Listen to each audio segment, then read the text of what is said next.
अश्वमेध यज्ञ, अश्वमेध यज्ञ सब कर नहीं पाते हैं। अश्वमेध यज्ञ की पूर्णाहुति में घोड़े को काट करके उसमें डाला जाता है, फिर मंत्र पढ़ दिया जाता है तो वो जीवित निकल आता है अंतिम में।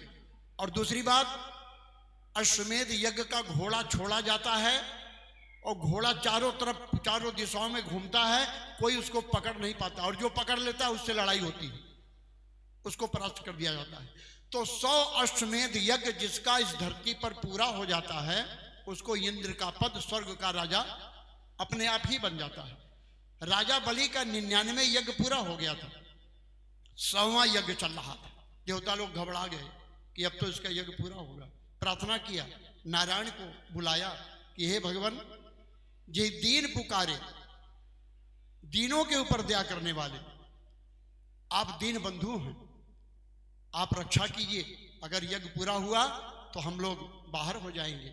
भगवान ने कहा ठीक।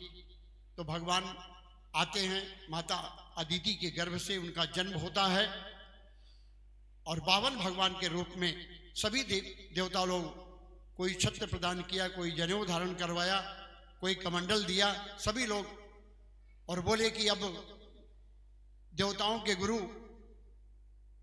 बृहस्पति देव जी, उन्होंने कहा कि अब राजा बलि के पास तुम जाओ और जा करके उनसे भिक्षा याचना लेकर के आओ। तो राजा बलि के पास भगवान जाते हैं।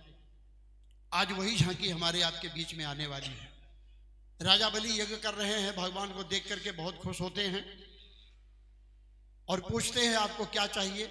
भगवान ने कहा नहीं, मुझे ज्यादा कुछ नहीं चाहिए, केवल 3 पग धरती चाहिए, मैं कुटिया बना करके भजन करूंगा।